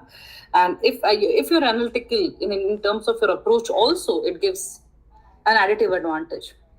So I think don't miss out on mentioning that you have an analytical thought process. You don't leave things to understand as they are given to you. If you can break it down into different pieces of information, if you can make use of this information, it is always more advantageous. And Himanshu, for sure, then companies would like to have you on board, and CTC is not something that you would then have to, I would say, look after. Okay, so Shaq Charishma is asking, ma'am, what skills are needed for a fresher to become a data scientist? Data scientist, oh, wow. Goodness. I would say yes. Data science is a very different field. And if you inquire a bit more, okay, what is it that you can do if you really want to first learn data science and then become a data scientist? I think you have to first get into understanding, okay, this is the field that I'm in right now. I'm already in my engineering. Maybe I'm assuming that, but then I think there's a lot that you can do in your master's also in data science. And while you progress in your education there, you can, of course, look at, you want to be more of a specialist, want to be more focused into data science. So that can take you towards a data scientist. If I understand it right, from where I would say maybe my current organization where we see it, we do hire data scientists, and they do come with the background of data science and masters in that. What are the jobs that they do? I think would be a very different thing for me to answer, because I've not worked very closely with those few people that are there in the company, but it's quite in demand. And not data scientist, but somebody who has a knowledge of data science. So data scientists are very few that are right now with manufacturing companies, but we've started to have those people. That's a game-changing thing right now. Okay. Actually, the same question is for Sucharita as well. Like, what for a fresher data scientist, what skills do I need to develop to get into data science? Okay, I think Sapna has covered it all, but let me talk to you from a practical perspective. So, when you're talking about data, gone were the days when it's more about data, because the volume of transactions that each organizations do, as the volume goes high, the emphasis goes on to the data. So the data related, whether it is analytical job or a data scientist, it is really important for students to understand the tools, know how to make the data, break the data, how to they need to know in and out of how to bring analytical view, or they need to do a lot of homework or projects around building the data. So I think Sapna has answered it all, but I would add stating that it's really important for students to do a lot more homework or research or learning around data. So it's not only about numbers that we are talking about; it's about analytics as well. Okay. And Aniruddha H was asking for how can I make my interview comfortable for both me and the interviewer? Now, Sapna, you want to take this? Might take this and then you can add as well. So Charita, Anirudh, you said, right? Yeah, Prerna? Aniruddha. Yeah, Anirudh. Thanks, Anirudh, for asking this question, because I think we fall prey of this particular dilemma. Do I make it comfortable for the interviewer by being more accommodating, by being more, I would say, informal, and a lot of things that we do as mistakes in an interview? An interview process is specifically designed to have an idea of who you are as a professional. And it is very convenient if they start understanding that you're the right candidate. It is all the more smoother if you're talking about yourself very well, if you look prepared, if you really are talking the right answers that are asked, the right point of view that is asked. A lot of times it's also not to see the right and wrongs in the interview, but they want to see what is your point of view. And that's why they don't want to see maybe somebody who's trying to be more accommodating or trying to make it more informal. But if you rather say, Anirudh, you're more prepared with your point of view on different topics, I think that gives already a very great experience to both the parties. So try creating that by preparing well for the interviews, and then you'll have a smooth cakewalk for yourself also and for the interviewer as well. Maybe, Sucharita, if you could add maybe something for the experience you have seen in a technical, I would say, rounds or maybe HR rounds in IT industry. Yes, I think Sapna, you covered it all, but one aspect I would like to elaborate is when Sapna said that there is no right or wrong answer. That's true, and you don't have to get nervous. You don't have to make the interviewer comfortable. It's the interviewer's job to make you comfortable. So and it's also really important when I say it is not all about this is the time we are in. When it is not about what company expects out of the candidates. It's also the other way around. It's what candidates expect from the organization. So when you talk about, yes, getting comfortable, when the HR breaks the ice by asking questions, please be more candid and ensure that you're answering it while you answer the questions. Please be polite. At the same time, you can ask questions. The time when you start asking questions is when you will get to know the person better. You will get to know what their expectations are. So I think that's all about it. Okay, great. So we'll take up the last question. Sapna, Shivam is asking, I'm from mechatronics engineering. How can I make a resume in a manufacturing company like automobile industry? How can I make a resume? Like automobile industry. He's from mechatronics engineering. How can I make a resume for the manufacturing companies is what he's asking. Okay. Mechatronics is a great field. First thing, Shivam. Shivam, no? Yes, Shivam. Yeah. Mechatronics is a great field, Shivam. If you're studying that, I think you're preparing yourself for manufacturing, for the aftermarket sales and service. You're preparing yourself for, I would say, supply chain. You're preparing for a very big industry, and while you do that, make sure that you understand your subjects well. And while you're applying for automotive industry, you're also aware of the few things that you read in your subjects, and then talking about torque, talking about the dynamics, talking about understanding what I would say each company's products are. For example, if you apply with, I would say, a Jaguar Land Rover, you would, of course, talk about automotive there and what are the products that they have. How do you understand the technical specification of their products? If you're talking about applying to a company like mine, Atlas Copco, you would rather have to say what compressor is about. What are the different type of compressors? And mechatronics, as an education background, is always going to help you learn it quicker. So see the upper hand that you already have here. And if you can prepare yourself with each company, with every time that you apply for each company with a different review on your CV or your resume, I think you would have an additive advantage on that. So applying with the right mindset, applying with the focus that, okay, you're applying to this kind of company, maybe to a tools company. You would find any tools company where you would want to apply and you would say that maybe this is my target company. I wanted to be here so that I can do a lot more in tools business, maybe grow the tools business in terms of technical specification, maybe selling it with technical sales, being a product specialist, that I'm there with the automotive companies and with the tools that my company is selling. I'm there, I would say, working out for, I would say, the production line or the assembly line of those companies. So whatever you have in your education right now will play a big role in how you answer in each interview round. The most important would be the technical round, because you said mechatronics. And I would say that, yes, you would be asked a lot of questions on your technical skills. So prepare well and understand the products of each company. And you would be more confident in talking about why you want the job in that company. I hope that helps. Right. Okay. Thank you so much, Sapna and Sucharita, for taking up all the questions. Actually, I had a question from my end. So whenever you go for offline or campus recruitments, so we see, like, let's say there are 40 students in one section or one domain, let's say electrical. So you'll see 30 to 35 students having the same resume because one person has made it and the rest of them have copied it.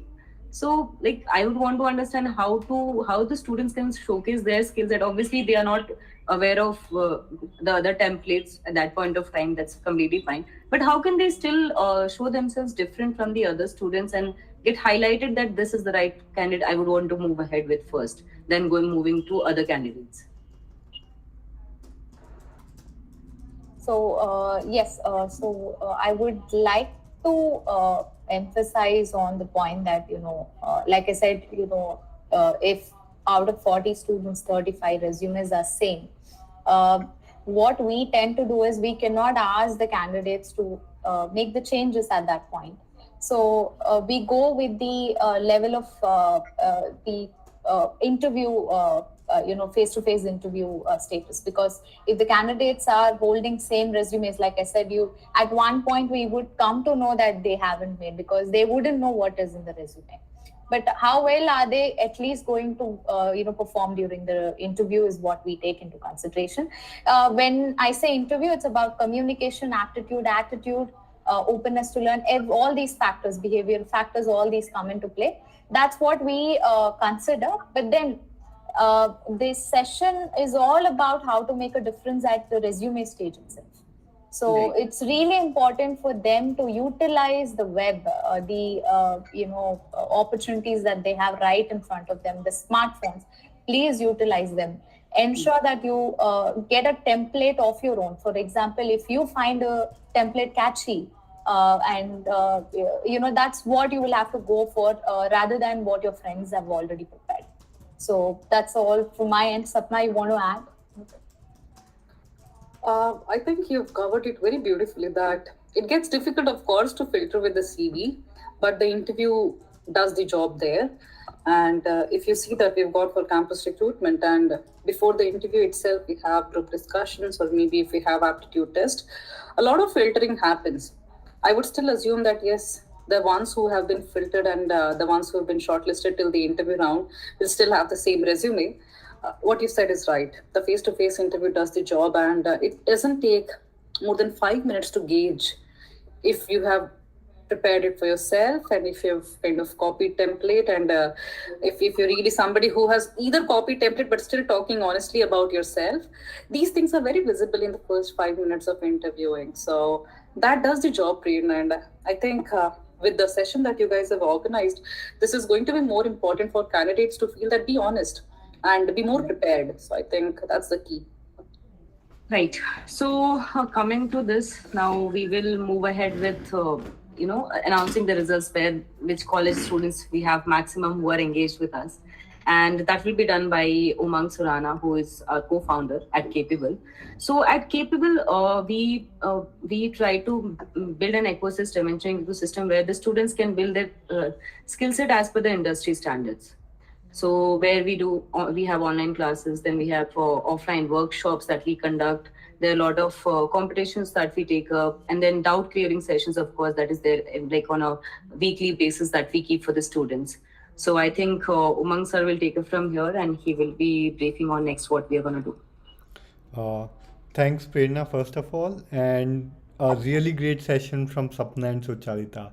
We are really glad you could take time out today and address the students, because this is the information I think none of the students have. When as a student, if I recall myself, I was almost all the time blank about how industry thinks. When an HR goes or when a process is made, what is the background story?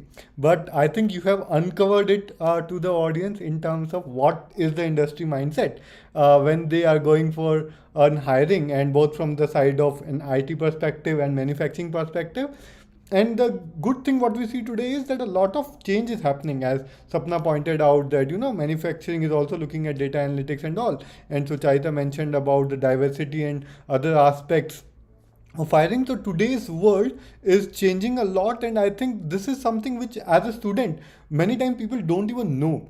So first of all, again, it's a Sunday. You might have had other plans, but the students joined in good numbers today, and we had more than 1,000 students live understanding from this and taking benefit from it. So this is going to go a long way for them. Great to have all the students as well, guys. Great, you could join, you could learn from these people, because you don't get hang of people like Sapna and Suchaita on daily basis, right? And it's good that you came in and you learned from them. And a heartful thank Sapna and Suchaita for joining in. It was really great. Thanks for the time. It was pleasure having you. And Prerna, thanks a lot, because of you are helping the company build as a startup. Also, if I say when it comes to hiring, right? So Prerna is managing those aspects, because as a startup we have a lot of quick results required, and we need people who become are industry ready and kind of get into industry right away.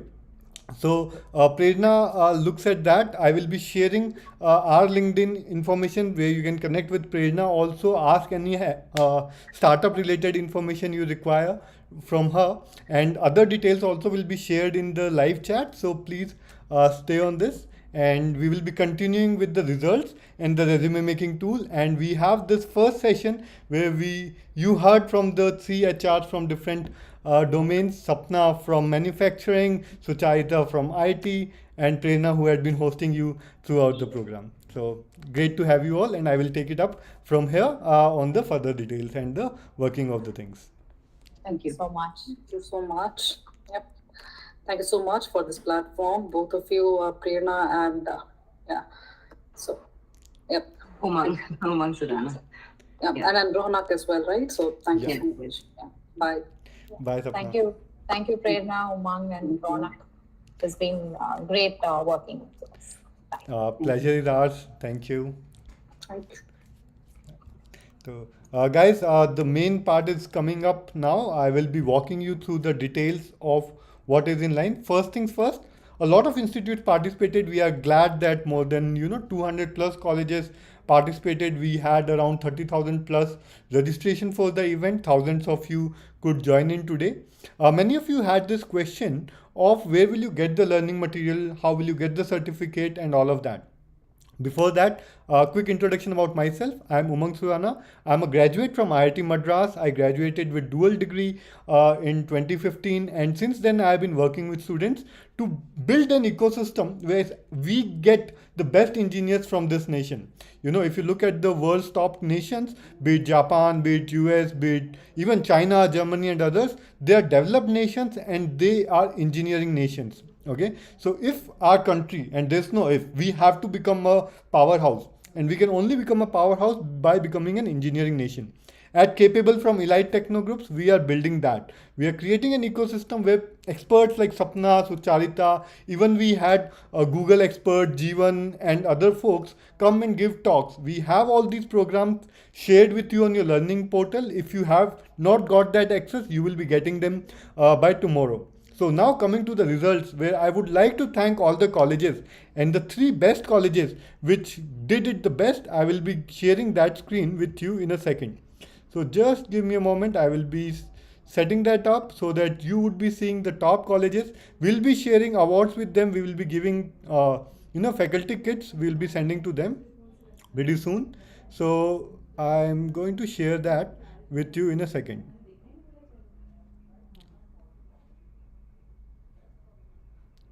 Okay.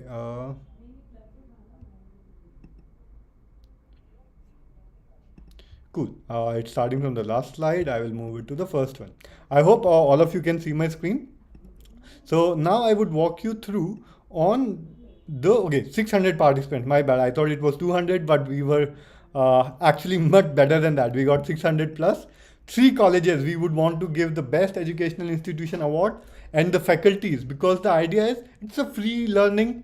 Faculties took the initiative. You will be getting a free resume builder right now, and we will be sharing the resume which we get with the companies for hiring purpose, so you can even get hired. And there's some of the institute who realized the benefit, who got very active and gave the benefit to the students. This is remarkable. I thank all these colleges, and because of these colleges who are very active and progressive in this coming age of digital world, I think these will be the colleges that would be leading us to a better engineering country. First college is Ramco Institute of Technology from Tamil Nadu, which was led by Miss Uttara KB. Really heartful congratulations to you guys, and a thanks to Uttara ma'am for doing this wonderful job and getting most students registered for the event and then benefiting from it.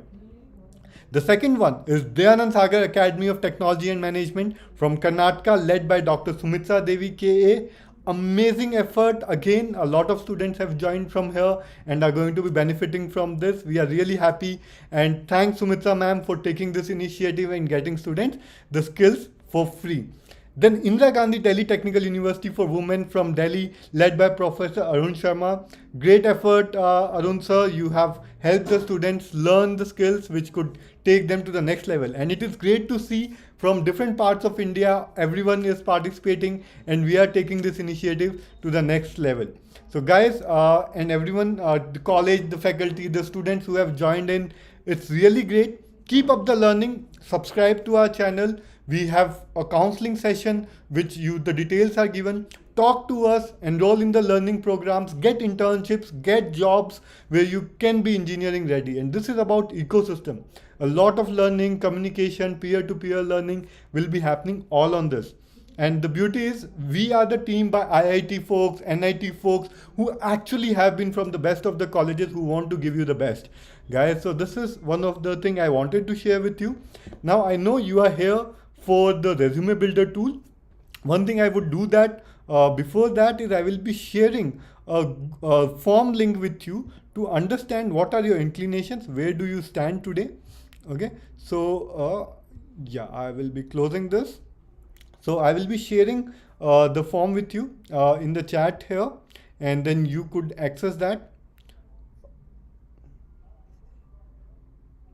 One second, I will just get that. So fill in the form and you will be able to share a lot of details on this. So what you need, how can you do more things about, the industry and everything else, you could do that. So I will ask one of my teammate, Ronak, to help and put the link so that the link would be there in the chat with you all. Now coming to the resume builder tool. Now just give me a second and I would be switching to resume builder.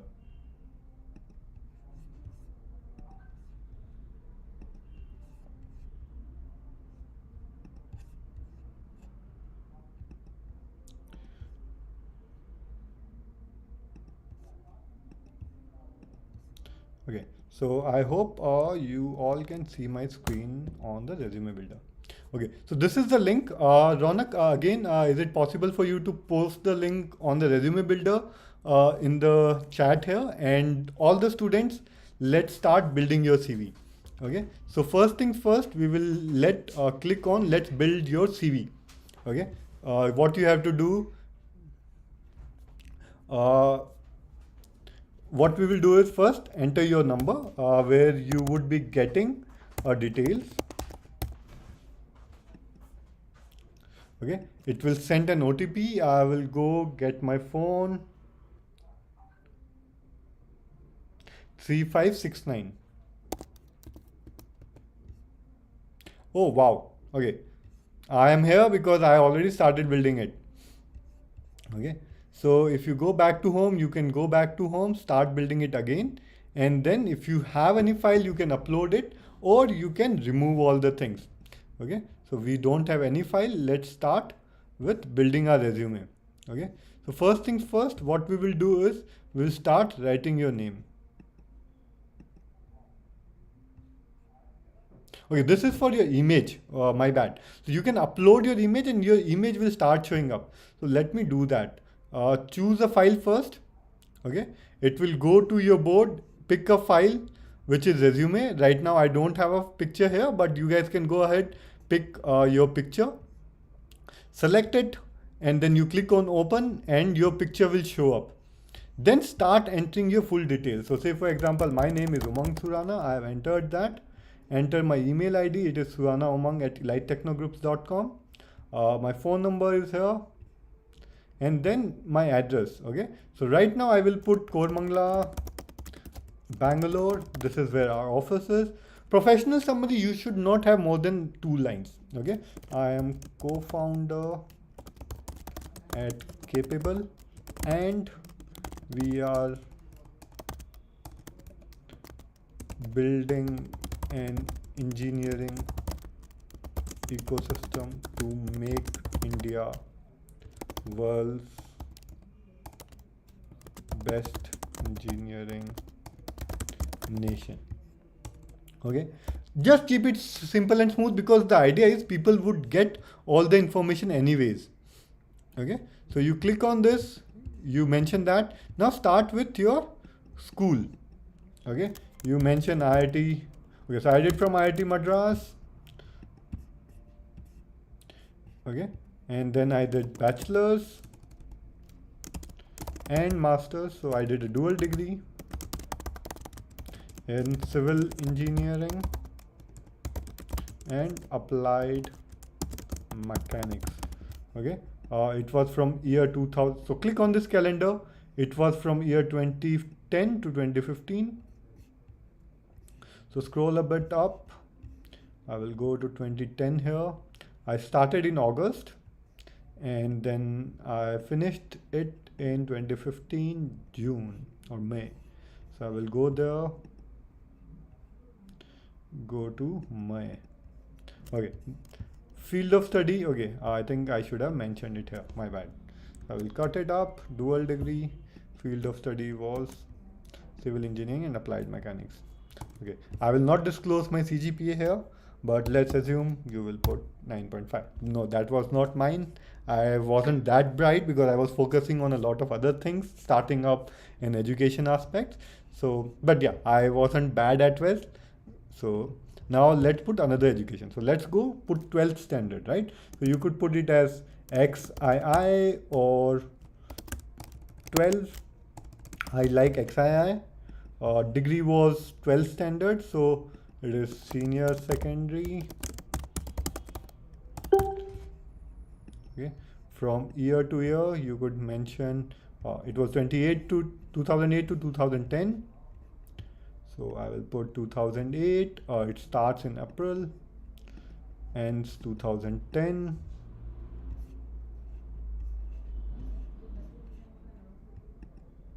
Okay, it ends in March. That's when you give your uh, board test. Field of study, it was physics, chemistry, maths.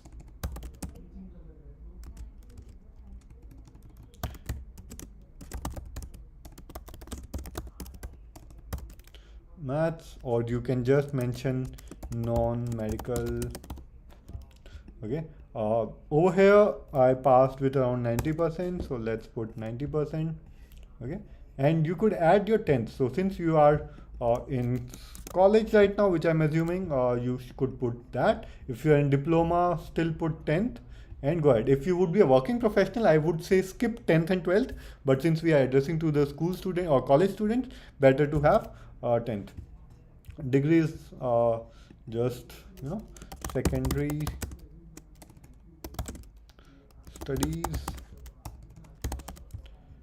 Uh, so secondary studies, it started from 1995, you could say, again April to 2008.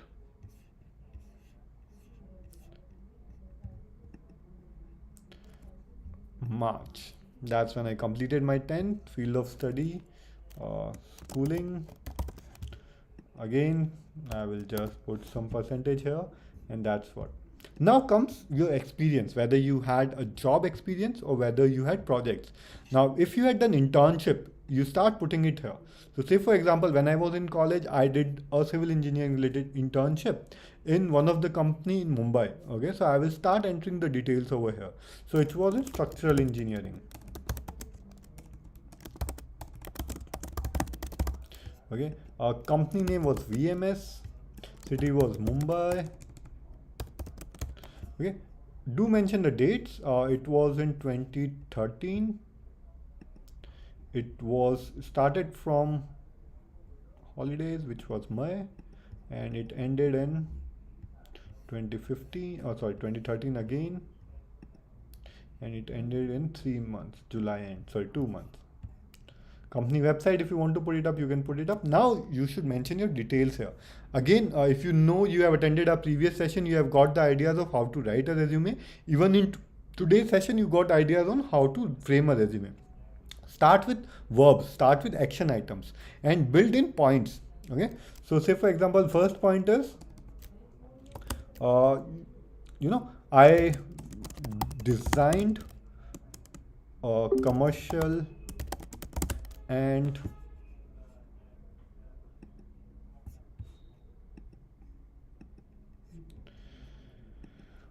designed commercial and residential buildings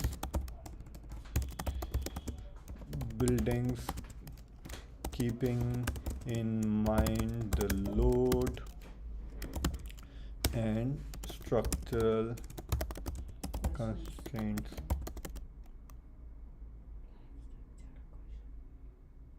Okay, cool. So, and there are some questions coming up. One of the question is, I am in 10, what is the point of this? So you can still build your resume because one thing that is happening today is most of the people are not even asking for college degrees. Okay, so you can build your resume, start building now.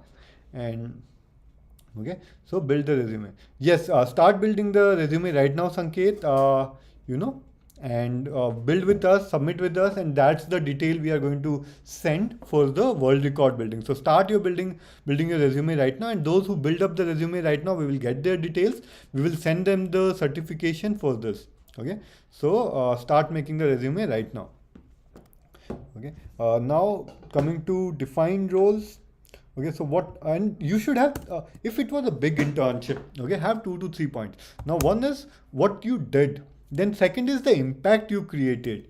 Improved load bearing design by 30%. So you put numbers, okay, so that people see what impact you had on the commercial project I was involved in. Again, focus on, I'm putting the verbs here. Okay, so I'm starting with that, and then so this is the action item. So always remember, guys, all of these things are like a story. You tell the premise first that I did this, then you build the result. If you did more things, enter that and put the result at the end. Okay, so all of this way is where you can help the reviewer go point by point and understand how things are built. Okay, worked on AutoCAD, Revit, and so say for example, if I would have been a structural designer, so some other tools, so worked on these softwares, you can mention that, and did simulations on these and these. Define roles. So if there was a product role, so say for example I was a structural designer here, okay, so you mention that. So Revit is architecture tool, and other things are there. So if you have more experience, keep putting that. Projects are important because you might be, since you are a college student, you are involved in those things. So project would be important. Now start putting in your project. Now one of my project which I worked on was, say for example, creating an automated machine on an Ayurvedic treatment. So I automation of Shirodhara, which was my applied mechanic project. Okay, so that was applied mechanics. Okay, I worked here for a year, which was 2014. It started in 2014 August. It ended in May 2015. That is when I graduated eventually. Okay, so if you have a report or link or something, you put the link here. Okay, so link here so that people can go and visit your reports, your dual degree. This is the modern style of writing, guys, because the thing is that this is how you can build up on that. So Samir Rahman has asked, do I mention CGPA or percentage or both? So say for example 10th and 12th, you can put CGPA. If these days we call it CGPA. If you have percentage, mention percentage. It can be anyone. You need not to put both, because the reviewer would know whether, because if it's 10th or 12th, they would know whether it's happening or not, and otherwise they would know. So that's how you can build on this. Okay. And someone has asked, what do you write in the experience section if you have only graduated high school, right? So guys, even in the school, you are participating in projects, you are participating in, say for example, a quiz, or you participate in a debate or a school event or a sports event. Do mention that as a project, but need not, or you, even these days school students are taking internships, you can mention that. Otherwise mention all the other things in accomplishment, that you participated in this and that, or in the other information. You can skip all of these projects and all of the sections and come to the other information section. So since I'm going one by one on this, you can choose any which one you want and then build from there. Okay, so say for example we are here, automation of Shirodhara. You mention the project here. As I was saying, this is the new way of writing the resume, because these days there are digital copies as well, right? So the person would want to go click on the resume and see what you have documented over here. So if you have a GitHub library, place, or if you have a LinkedIn profile, or if you have a PDF, or if you have some other information which you would want to show to the people, put it here. Again, details, as I told, story points. So no more than 6 points ever. Better is to have 3 or 4 points. That's the sweet spot. Okay. So you start writing, analyzed. Again, start with the words. Analyzed Shirodhara and Ayurvedic treatment, tabulated and what is it, simulated the flow via, I think ANSYS Fluent it was. Okay, then created what do you say, automated machine via Arduino that would simulate the process and flow. Got result of 98% accuracy on the machine compared with real real with the old practice. that. So guys, see how I went about it, right? I mentioned what about the project was, a bit on that, and then I told about what I did, and then gave an outcome in terms of numbers. Okay, so all of these things are important. So I hope you guys are building it that way. Now that gives a story to the reviewer, and then the reviewer is curious to know more. Okay, and then keep adding more projects on what all you have done. Okay, so one thing I also did was I was part of what do you say, our C5 team, C5 at IIT Madras Center for Innovation, and I was part of a robot builder where we were trying to do a line following on the basis of colors. Okay, so color based line follower robot. Okay, and then I do mention about what it was in. So it was mostly robotics and mechatronics. And then I mentioned the details here, just I did the last time. So I pick it up. For right now, again I will go to, that was in 2011, from October to 2011.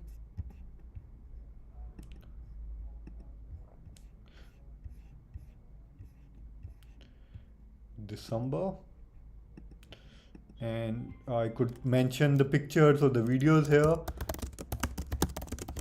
so that the reviewer could see how it happened, and then I could start writing, from the understanding that identified the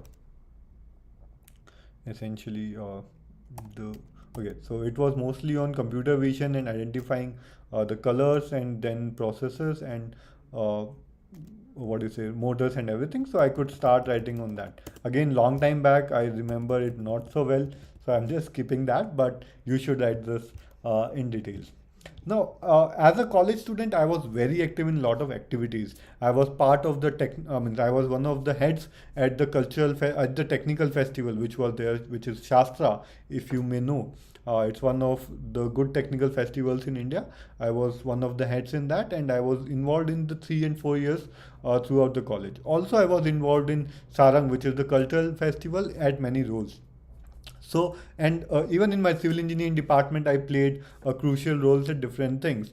So you should write all of those details here, because when you show these positions of responsibility, and guys, this is important because this shows the team or the company that you did something, you were active, you were engaged, and all of that. Okay, so I was facilities head at Shastra. So Shastra, that was 2013 to 14.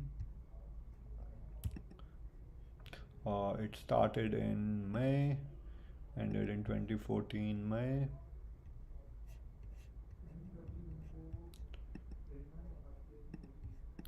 Okay, so some details here. Again, 2 to 3 points, not more than that. So in position of responsibilities, if it was really big, you could mention 2 to 3 points. You could even wrap it up in 2 points, which should be good. Okay, then accomplishments. Okay, so I played hockey. I was a junior national hockey player. I played a cards game called Bridge, and I was otherwise also active in many things. So I could write all of those here on the things. So I could start writing that and finish it up. And then add skills. Now technical skills, if you are in design, maybe GD&T I knew about, reporting and documentation I knew. So these all start showing up in your resume here, guys. Okay, so whatever you write, it will start showing up here. BIW fixture, software skills, if you had any, and all of those things, keep on going, and then mention other informations, courses and certifications, languages, interest, hobbies, and then click on create resume. Okay, as soon as you click on this, you would see my resume is updated, my details are here, and my technical skills are mentioned, automation projects are mentioned, facilities and everything else is there. Okay, now this is where you could then export it out and download as PDF, and we would have the details. Since this tool is new, we have launched it today. You might face some issues. Let us know. We will improve those issues and we will give you back a better designed one. But right now, still go ahead, submit it, download as PDF so that you are registered for this Also, you have been given various templates, be it on Canva, be it on Word, in the learning portal which we have added you. If you are added in that, great, go ahead. If you are not added in that, register, and we will be sharing things with you on that. So guys, I think this is the resume builder tool. Go ahead, fill it up and make your resume. Let's see who all create it, and all of those who create it will be getting the certificate right within this week, and you would have done your certifications, you would have mentioned your tools, and you will be sharing the best resumes on with some of the companies. Also, go to the learning management system, access all the learning material, build your resume. There are more profiles given over there. Okay, build your resume as per that, and then submit it us, which would be perfectly fine. We will be sharing an upload link in the learning management as well. So let's see how many resumes we can get it. We would love to create a world record on this. Higher the number of resumes there are, we will be having more chances of creating a resume, a world record. Okay, so so should we have to download resume on portal? So upload is for the image file which you see over here. So you can upload your image which shows up on the website, not the resume upload here. Okay, so this has been asked by Sanket. So that's the case. So Samir Rahman has asked, do I mention education board for 10th and 12th? Very good. You can mention CBSE, ICSE, state board in the 10th and 12th and write it down. That is a good idea. Okay. Deepak has asked, I asked query details mention is how many in minimum point. Okay. So I'm not sure of this. You could ask it again. So Samir has asked, do I add my 12th year from the 11th class or only 12th class here? So mention it from both.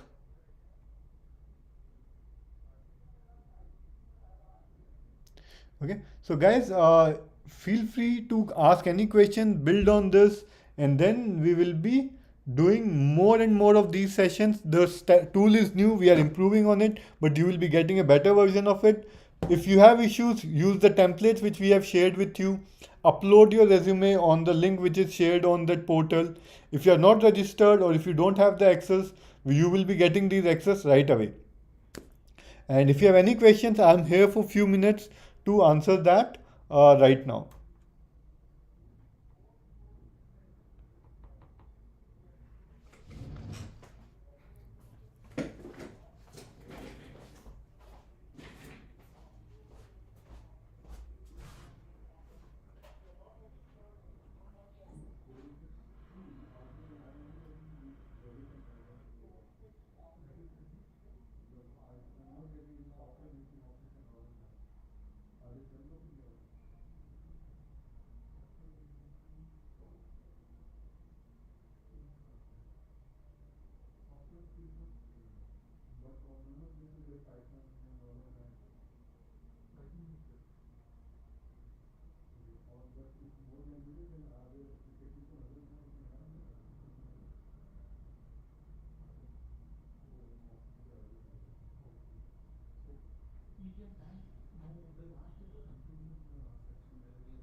Perfect, guys. I think there are not many questions. So Mohammed Irfan has asked, after creating this, will we get certificate? Yes, Mohammed, you will get the certificate for this. Okay. So Abhinav has asked, do we have to download resume on portal? Please explain detail. So Abhinav, you have to upload your image, which can show up on the section here. You have to download the resume as PDF. So first you have to submit it at the bottom, create resume, and then you can download as a PDF. Okay. So that's how it would be working. So what we have to write in the position of responsibility. So Bhavan Kumar, position of responsibility means that you handled a club, or you were part of a team, or you led something. So those are the things that are to be mentioned as position of responsibility. Again, a very important section which you should be mentioning here, and your resume would reflect then on what are your strengths in terms of leading teams or being participating teams and things like those, which is very important. Okay, so guys, I think this had been a very eventful session. You guys have been really great, patient. You have been building this. That shows how great or how focused you are on actually cracking this. So guys, any questions you have, feel free to ask up. I will be sharing the, what do you say, the link again on how can you take for counseling. If you have any questions or issues with us, you can register for a lot of programs we have. If I give you an idea, we give a scholarship of more than 2 lakhs on the programs which are there. So what costs in industry for around 2.5 lakhs, those programs are given by us for less than 50,000 and 60,000 depending on how do you do. And that is for the student from right from first year to fourth year. It's not just 2-3 months program. And if you want to do it in few months, we can help you with that. So we have industry people, we have people dedicated for you on one-on-one, so that you learn the things, and you be industry capable engineer. So that's our effort. I hope you guys learned a lot. You have a tool which we will be improving a lot more on. We have given you free templates on Canva, which are better than the Canva's already made template. We have given you templates on Word and Excel, which you can use, and we have given you a tool. So we want in the holistic learning of yours, and all of these are free. The programs we have are paid, okay, but again, they are better than anyone in the industry who is giving these kind of programs. So if you have any questions, anything, feel free to ask it in the chats with us. I'm sharing the link again on the chat. You could ask for. Okay, so feel free to, and I will also show you where can you directly reach out to us. So go to our website elitechnogroups.com, which we would be modifying to Capabl very soon. Okay, so go to that, elitechnogroups.com.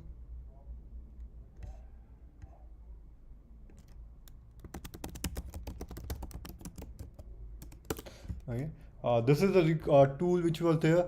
If you have anything you want to do, open this in WhatsApp. Okay, continue to chat. If you are interested, hello etc, you can mention, or you can edit this and then continue to chat. You can ask us anything you have. You want a program with us, you want to do an internship, a course, feel free to ask us any questions you have. Okay, so thanks a lot, guys. It was amazing interacting with you all. Subscribe, like, ask questions, be industry ready. Let's make India an engineering nation together. Take care. Bye bye.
चलो